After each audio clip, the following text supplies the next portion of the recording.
Hey everyone, welcome back to the channel. In today's video, I will show you exactly how to verify your Discord account on your phone step by step. Now, verification helps securing your account and it also lets you join more servers and access all the Discord features safely. So without further delay, let's get straight into it. First of all, you need to launch your Discord application. Over here, you just have to log in into it with that particular account of yours which you want to verify. Now, if you don't have an account on Discord, you can tap on the option of register to create one, and for that, you just have to provide your email address and your phone number. Now, once you are inside your Discord account, simply tap on the option of your profile icon here in the bottom right hand corner of the screen. Over here you are going to see your profile something like this.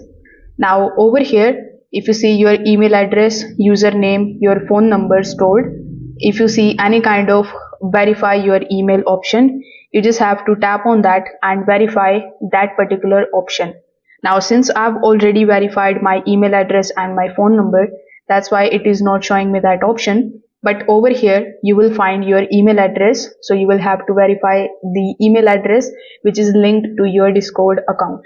Now in order to verify it, you can either click on the link that will be sent on your email address, or you can also get a QR code or a code on your email address, so you can provide that in order to verify your email. Similarly, with your phone number, you will have to enter your phone number which you want to link to your Discord account.